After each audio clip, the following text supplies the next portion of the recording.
नमस्कार। आज हम राजनीति विज्ञान के परंपरागत उपागम के बारे में अध्ययन करेंगे। वैसे तो राजनीति विज्ञान का अध्ययन लगभग 2500 वर्षों से किया जा रहा है और निरंतर उसके जो क्षेत्र विषय में व्यवस्थित करने के लिए प्रयास भी किए जा रहे हैं। लेकिन 20वीं शताब्दी का जो चौथा दशक है उसमें एक ऐसा परिवर्तन आया जहां राजनीति विज्ञान के लिए विभाजक रेखा माना जाता है और इसी समय राजनीति विज्ञान है उसका अर्थ, क्षेत्र एवं प्रकृति को दो भागों में विभाजित कर दिया गया। एक है परंपरागत राजनीति विज्ञान और दूसरा है आधुनिक राजनीति विज्ञान। वस्तुतः सेकंड वर्ल्ड वॉर के पश्चात जिस राजनीति विज्ञान का विकास हुआ उसके विद्वानों ने ही 20वीं सदी के चौथे दशक तक के राजनीति विज्ञान के अध्ययन को परंपरागत अध्ययन की उपाधि दी। उन्होंने इस अध्ययन को आदर्शवादी, दार्शनिक, ऐतिहासिक, औपचारिक, संस्थात्मक एवं मानकीय माना। परंपरागत राजनीति विज्ञान की नींव मुख्य रूप से अगर हम बात करें तो प्लेटो और जो अरस्तु की जो रचनाएं हैं उनमें देखने को मिलती है। प्लेटो ने जहाँ न्याय की स्थापना के लिए आदर्श राज्य की कल्पना की है, वहीं अरस्तु ने 158 संविधानों का तुलनात्मक अध्ययन करके आदर्श सरकार बनाने की भी बात अपनी पुस्तक में लिखी है।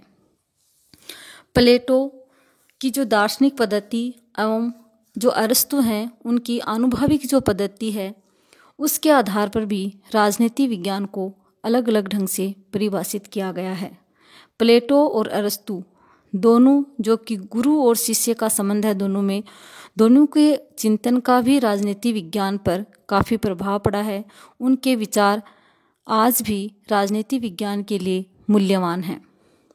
15वीं शताब्दी से कानून के अध्ययन की महत्ता भी नजर आने लगी और राजनीति विज्ञान का अध्ययन भी इसमें किया जाने लगा। जैसे मैकियावली जैसे विद्वान ने राजनीति का व्यवहारिक पक्ष भी उजागर किया। इसे आधुनिक राजनीतिक सिद्धांत का जनक भी कहा जाने लगा।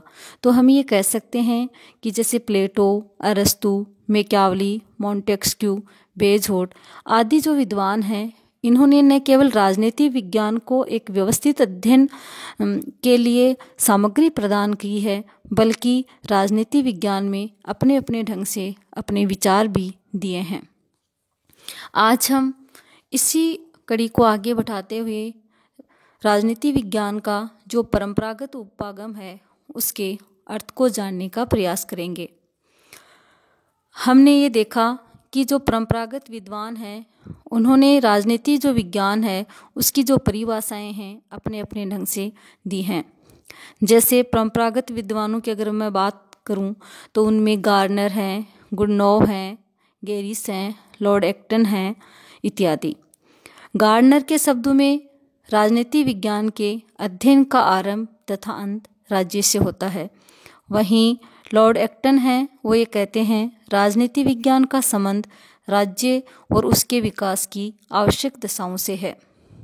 हम ये देखते हैं कि गार्नर, एक्टन, गुडनॉव इन्होंने परंपरागत जो राजनीति विज्ञान है उसको सिर्फ राज्य के अध्ययन के रूप में देखा है। लेकिन बहुत से ऐसे विद्वान हैं जिन्होंने राज्य के अलावा सरकार के अध्ययन के रूप में भी परंपरागत जो राजनीति विज्ञान है उसको उसका अध्ययन किया है। जैसे कि सीले हैं, लिकोक हैं, जेम्स हैं, स्टीफेन हैं। इन्होंने परंपरागत जो राजनीति विज्ञान है उसका सरकार के रूप में अध्ययन किया है। जैसे सीले हैं वो ये कहते हैं राजनीति विज्ञान सरकार से उसी प्रकार संबंधित है जिस प्रकार अर्थशास्त्र धन से, जीव विज्ञान जीवन से, रेखा गणित स्थान व दूरी से तथा बीज गणित अंकों से संबंधित है। वहीं लिकोक हैं वो भी ये कहते हैं राजनीति विज्ञान है वह सरकार से संबंधित है। तो हमने ये अध्ययन किया कि जो अलग अलग जो विद्वान हैं उन्होंने जो परंपरागत राजनीति विज्ञान है उसको अपने अपने ढंग से परिभाषित किया है। कुछ विचारक ऐसे भी हैं जिन्होंने राजनीति विज्ञान को राज्य एवं सरकार दोनों के रूप में अध्ययन किया है। जैसे गिलक्राइस्ट हैं, निमोक हैं, गैटेल हैं इत्यादि। गिलक्रास्ट के शब्दों में अगर हम कहें तो राज्य तथा सरकार की सामान्य समस्याओं का अध्ययन ही राजनीति विज्ञान की विषय वस्तु है। वहीं गैटेल हैं, वो ये कहते हैं राजनीति विज्ञान राज्य एवं उसके राजनीतिक संगठन अर्थात सरकार को भूत, वर्तमान एवं भविष्य तीनों ही दशाओं का अध्ययन करती है। इसके अलावा बहुत से ऐसे विचारक भी हैं जिन्होंने राजनीति विज्ञान का मानव के अध्ययन के रूप में किया है, जैसे लास्की तथा हर्मन हेलर हैं। ये ऐसे विद्वान हैं जिन्होंने राज्य एवं सरकार के साथ साथ मानव के अध्ययन के लिए भी राजनीति विज्ञान का अध्ययन किया है। जैसे उनका यह कहना है कि राज्य एवं सरकार के निर्माण है वह मानव हित के लिए हुआ है, इस कारण मानव का अध्ययन भी राजनीति विज्ञान में किया जाना चाहिए।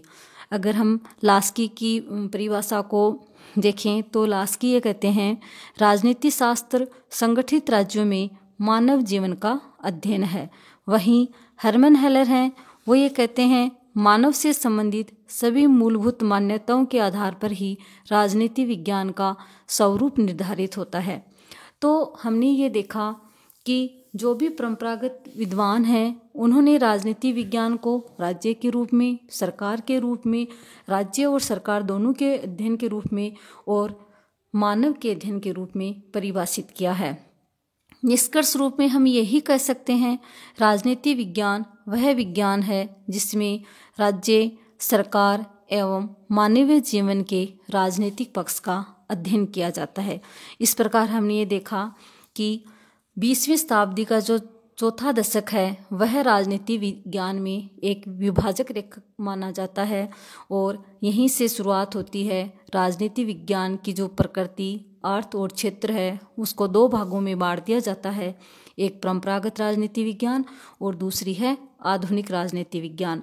और परंपरागत जो राजनीति विज्ञान है वह मुख्य रूप से आदर्शवादी, दार्शनिक, ऐतिहासिक और औपचारिक विशेषताओं को लेकर के है और इसके जो विद्वान जैसे प्लेटो, अरस्तु हैं, गेरिस, गार्नर, गुडनो, इन्होंने परंपरागत राजनीति विज्ञान को अपने अपने ढंग से परिभाषित किया है।